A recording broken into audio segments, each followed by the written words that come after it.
My daughter was in recovery when my phone buzzed. I stared at the ceiling of that waiting room for so long, I could tell you exactly how many panels it had. 43, with one water stain shaped like a boot in the corner. I'd been counting them for hours. Anything to keep from falling apart. Chloe was 22 hours into the worst night of her life, and I was sitting in a plastic chair that had probably been there since 1987, alone, running on vending machine coffee and pure adrenaline. My hands hadn't stopped shaking since they wheeled her back, so when my phone buzzed, my heart lurched. I thought it was the surgeon. I thought it was news. It was my mother. "Hey, your brother's been having a really hard time lately. You think you could send him $600? Just to get him through the month?" I put my phone face down on the seat next to me and just sat there. I didn't respond. I couldn't. Not because I was angry yet, I was too tired for anger, but because some part of my brain genuinely could not process what I had just read. My daughter was in surgery. My mother knew this, and she was texting me about my brother's rent. Let me back up, because none of this will make sense without the backstory, and trust me, the backstory is a lot. I'm 31. I have a daughter, Chloe, who is 9.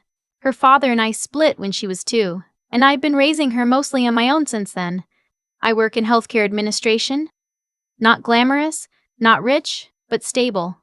I've worked hard for every dollar I've made, and for the past 6 years, I have been quietly, steadily hemorrhaging those dollars into my family of origin like a slow leak I kept telling myself I'd fix next month. It started small. Of course it did. It always starts small.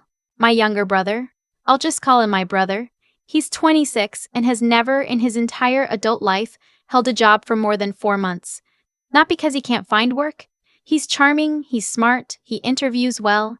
He just doesn't stay. Something always goes wrong. The manager was unfair, the hours didn't work, the commute was too much, there was always a reason, and my parents always believed every single one of them, and somehow the solution was always the same. I would help cover things until he got back on his feet. The first time I sent money, real money, not just spotting him for dinner, I was 25. He needed $400 to avoid getting his car repossessed. My mother called me crying. Not him. Her. She said she didn't know what they were going to do, that she was so stressed that she just needed someone to step up. I had $800 in my savings account. I sent $400. That was my first mistake. Not because helping family is wrong, but because I sent the money without a conversation, without a plan, without any agreement that this was a one-time thing. I just sent it, and they said thank you, and everyone moved on. And 6 months later, there was another call. By the time Chloe was born, I had sent my brother money 9 separate times. By the time she was in kindergarten, I had also taken over my parents' cell phone plan. All 4 lines, including my brother's, $180 a month, because my father said they couldn't afford it and my mother said it would just be temporary. I had also started covering their car insurance when my dad's rates went up after a fender bender. I had also lent my brother $200 for a security deposit on an apartment he moved out of 8 months later. I want to be really clear about something. My parents are not destitute. My father works part-time at a hardware store. My mother does bookkeeping for 2 small businesses. They own their home. It's paid off, has been for years. They're not struggling the way people sometimes imagine when they hear a story like this. They are, by any objective measure, fine. What they are not is willing to tell my brother no. And because they won't, the shortfall always finds its way to me. The thing is, I loved being someone my family could count on. I did. There's a version of that story where I'm the strong one, the responsible one, the one who shows up. For a long time, I told myself that version. I told myself I was choosing this, that it was generosity, not obligation, that I was doing it because I wanted to. But want is a funny thing. When want comes with guilt trips if you hesitate, and silence if you say no, and a mother who tells you that family takes care of family while her son plays video games at 11 a.m. on a Tuesday, at some point you have to ask yourself whether you actually want any of this, or whether you've just been conditioned to say yes. I didn't ask myself that question for a very long time. Chloe was diagnosed with a congenital spinal condition when she was 6. I won't get into all the medical details, but the short version is that it was something she was born with, something that could be managed with monitoring and physical therapy for a while, and something that would eventually require surgery. We always knew surgery was coming. What we didn't know was that it would come so fast. She started having symptoms, real symptoms, not just the baseline stuff, in the spring. By summer, her pediatric orthopedic specialist was telling me we needed to move quickly. The window for the best outcome was now. We scheduled the procedure for September. I told my whole family. I called my parents on a Sunday afternoon, walked them through everything the surgeon had explained, told them it would be a long procedure, potentially 9 or 10 hours, and that it was serious but the prognosis was very good if we moved forward now. My mother said, "Oh, that poor baby." My father said, "Let us know how it goes." My brother didn't say anything because he wasn't on the call, and as far as I know, nobody told him. I asked my mother gently if they might be able to come. The hospital was 2 hours away. I said I understood it was a long drive. I said I'd cover the gas. I said it would just mean a lot to me and to Chloe, not to be alone in that waiting room. My mother said she'd talk to my dad. She never got back to me. I stopped asking after that. My best friend offered to come, and I almost said no. I almost said, "Oh, don't worry about it, I'll be fine," because I've been saying that my whole life, and it takes actual effort to let people take care of you when you've spent years being the one who does the taking care of. But I said yes, and she drove up the night before and slept on the pull-out couch in my hotel room, and held my hand in the parking garage at 5:45 in the morning when I was trying very hard not to cry in front of Chloe. Chloe was brave. That kid is so unbelievably brave. She made the nurses laugh. She told the anesthesiologist that she'd watched a YouTube video about how anesthesia works, and she had follow-up questions. She squeezed my hand right before they took her back and said, "Mom, I'm okay. Go drink some coffee." I did not drink some coffee. I sat in that waiting room, and I counted ceiling tiles, and I watched the minutes crawl, and I prayed to whatever is listening that my daughter would be okay. 8 hours in, a nurse came out to update me. Things were going well. They were about halfway through. It would be a while longer. I texted a few people. My best friend, who had gone to find food, came back with a sandwich I couldn't eat. I called Chloe's dad, who was in another state and had offered to fly in, but I told him to wait until she was out. He was on standby. And then, about 9 hours in, my phone buzzed. My mother. "Hey, your brother's been having a really hard time lately. You think you could send him $600 just to get him through the month?" I've thought a lot about what my reaction was in that moment. I think people expect me to say I was furious, and eventually I was. But right then, in that waiting room, with my daughter still in surgery and my hands still shaking, what I felt first was something closer to grief. Not surprise. I want to be honest about that. I was not surprised. And that might be the saddest part of this whole story. I had been conditioned so thoroughly to expect this kind of thing from my family that my mother texting me about my brother's rent while my daughter was on an operating table did not even shock me. It just hurt in that deep, quiet way that things hurt when they confirm something you've been trying not to know. I didn't respond. I put my phone down. I stared at my hands. My best friend looked at me and said, "What happened?" And I handed her the phone and watched her face go through about 11 different expressions in 4 seconds. She handed it back and said, quietly, "You don't have to answer that right now." I know I didn't. But here's the thing. I also knew that if I didn't respond, my mother would call, and then call again, and then my father would text, and then my brother would text with some version of, "Hey, no pressure, just if you can," which always has pressure. I have played this game enough times to know how it goes, so I answered. Not what she asked. Not with money, not with a promise, not with an explanation about how I was busy right now. Because I'd learned that "I'm busy right now" just means ask again in an hour. I typed, "Mom, Chloe is still in surgery. I've been sitting in this waiting room for 9 hours. I don't have anything to give right now." She responded in 4 minutes. 4 minutes. I know, honey. I know. We're praying for her. It's just that your brother is really in a bind, and I didn't know who else to ask. Can you do anything at all? Even $200? I read that message 3 times. I didn't know who else to ask. She didn't know who else to ask. My mother, who has a paid-off house and 2 sources of income and a son who is 26 years old and capable of working, didn't know who else to ask. Well, her granddaughter was in a 9-plus-hour surgery. Well, I was alone in a hospital waiting room 2 hours from home. She didn't know who else to ask. I sat with that for a minute. I thought about all the times I'd been the one she asked. I thought about the phone plan and the car insurance and the $1.200 security deposit and the $400 car payment and the birthday party I funded and the emergency vet bill for their dog and the time my brother's electricity got cut off and I paid to have it turned back on and he said thank you and then 3 weeks later borrowed $150 for something he never explained. I thought about all of it, 6 years of it, and I thought about Chloe, 9 years old, on an operating table with a surgeon working on her spine. And I picked up my phone and I did something I had never done before. I opened my banking app, I pulled up my mother's contact, and I sent her exactly 1 cent, 1 cent, 1 cent dollars and $1. Then I typed, "That's all I have for anyone outside this hospital right now. Please don't contact me again until I reach out first. Chloe needs me focused." And this part felt like finally exhaling after holding my breath for 6 years. I went into my phone settings and I turned on Do Not Disturb. She came through surgery beautifully. The surgeon found me in the waiting room at around the 11-hour mark. It had taken longer than expected, but everything had gone well. She was in recovery.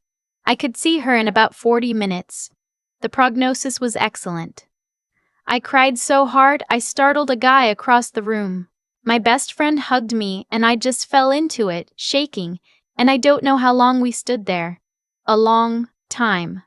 When they took me back to see Chloe, she was pale and hooked up to more machines than I'd like to describe, but she opened her eyes when she heard my voice and she said very slowly and a little loopy from the anesthesia, "Mom, did you eat anything? This kid, this absolute kid." I said yes, I ate, I lied, she's 9 and she doesn't need to worry about me. I held her hand. I didn't look at my phone for 3 hours. When I finally did look, there were 14 messages.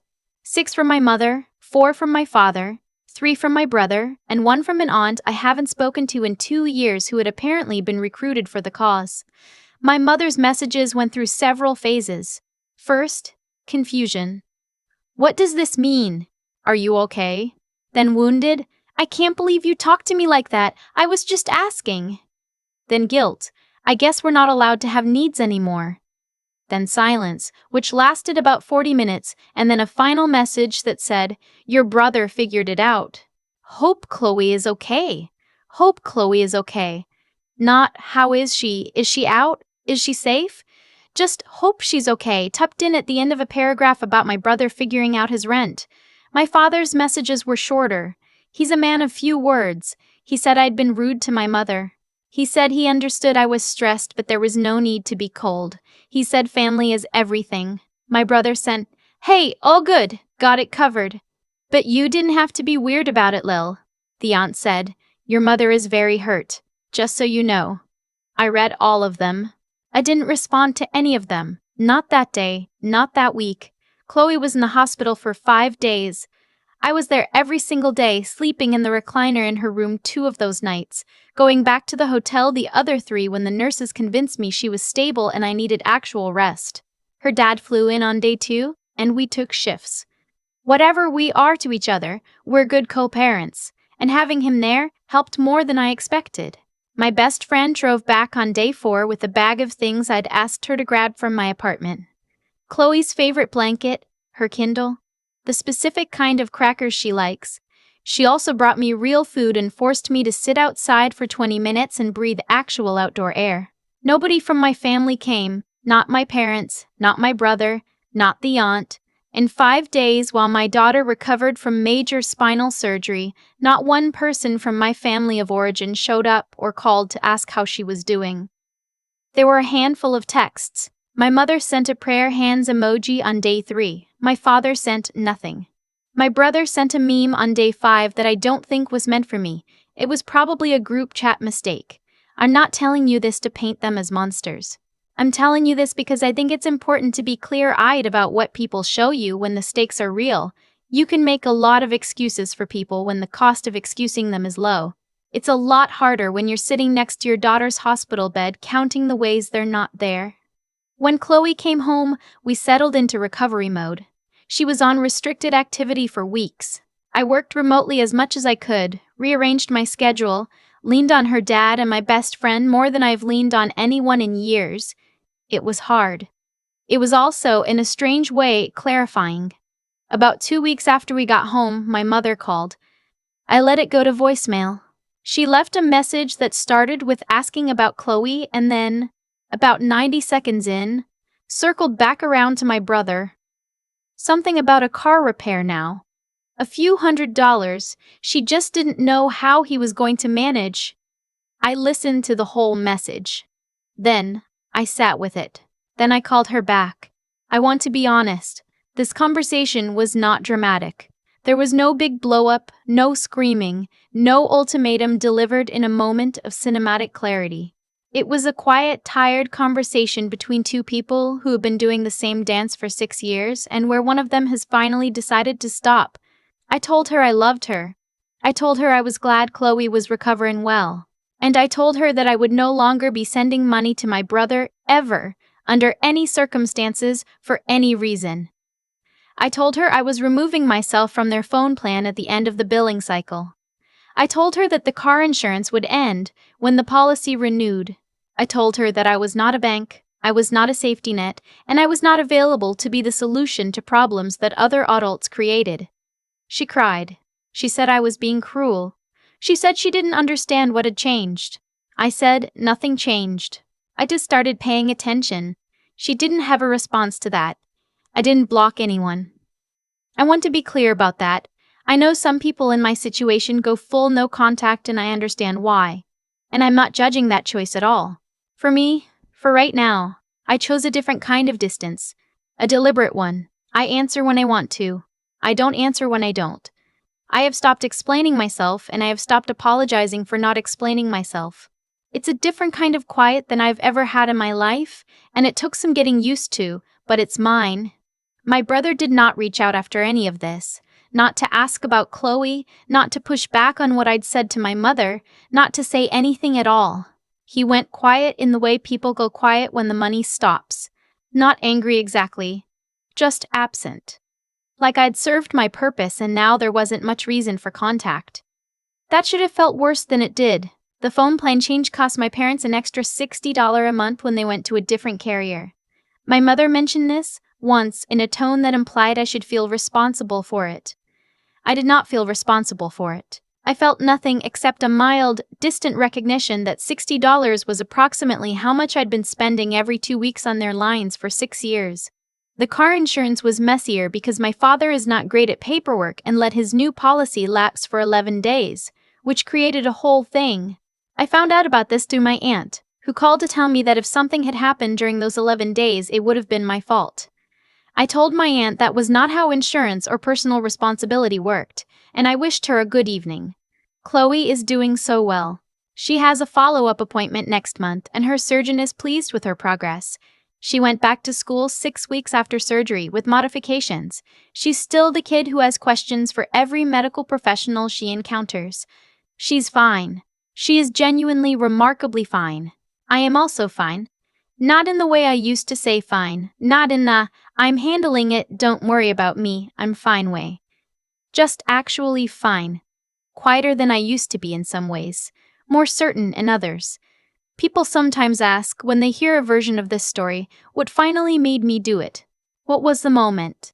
And I always think about that waiting room, the 43 ceiling tiles, the water stain shaped like a boot, my daughter in surgery and my phone buzzing with a request for $600. The thing is, the text message wasn't the reason. The text message was just the thing that made me stop pretending I didn't already know the reason. I'd known it for years. I knew it every time I sent money I couldn't really spare. I knew it every time I paid a bill that wasn't mine. I knew it every time I said yes because the alternative, the guilt, the silence, the weight of being the one who said no, felt like more than I could carry. But here's what I've learned. The weight of saying yes is so much heavier. You just get used to it so slowly that you forget what it felt like to put it down. I sent my mother 1 cent while my daughter was in surgery. It was the most I'd had to give her in a very long time. And the strangest thing happened after I sent it. Not nothing, not disaster, not the collapse of everything I'd feared. Just space, just my own life, opening back up. Just the beginning of figuring out what it feels like to be someone who takes care of herself. Chloe would say I'm being dramatic. She'd tell me to drink some coffee. She's probably right. I've spent a lot of time thinking about cause and effect since that night in the waiting room. Not in any abstract way, just in the plain, honest way you think about things when the noise finally stops and you're left with what actually happened. Here's what I know. I didn't end up in that situation because I was weak. I ended up there because I was taught, very early, that love looks like sacrifice. That being a good daughter means filling every gap. That if someone you're related to is struggling, your discomfort is a small price to pay. Those aren't evil lessons. They came from somewhere real. But they were incomplete, and the part that was missing cost me 6 years and a lot of money I didn't have, and, more than anything, a kind of quiet dignity I didn't even know I'd given up. What I understand now is that every time I said yes when I should have said no, I didn't just hurt myself. I also made it easier for the people around me to keep not changing. That's the part nobody talks about. When you absorb consequences that aren't yours, you remove the signal. The thing that was supposed to prompt a different choice never arrives, because you stepped in front of it. I wasn't helping my brother build a life.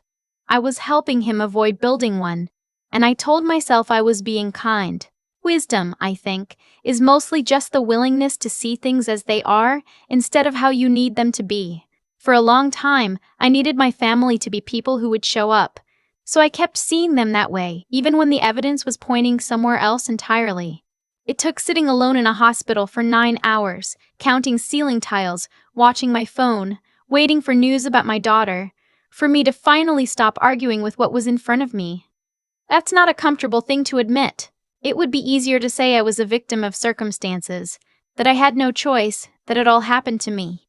But the truth is, I made choices, lots of them, and understanding that, really sitting with it, not to punish myself but to actually learn from it, is the only way any of this means something. Chloe asked me once, a few months after her surgery, why I seemed different. She's 9 and perceptive in the way kids are when they've been paying attention their whole lives. I told her I'd figured some things out. She thought about that for a second and then said, "Good, you were carrying a lot. 9 years old." I think about that a lot. About what she must have noticed over the years that she was too kind to say. About what it means to have a daughter watching you decide again and again whether you matter enough to protect yourself. About the fact that the model I set for her is the one she'll carry into her own life. That's the part that finally made it simple. Not the money, not the exhaustion, not even the text message in the waiting room. It was the thought of Chloe, 15 years from now, sitting in her own waiting room, sending someone $600 she can't afford because she learned that's what love requires. That version of the future is the one I'm working against. One honest choice at a time.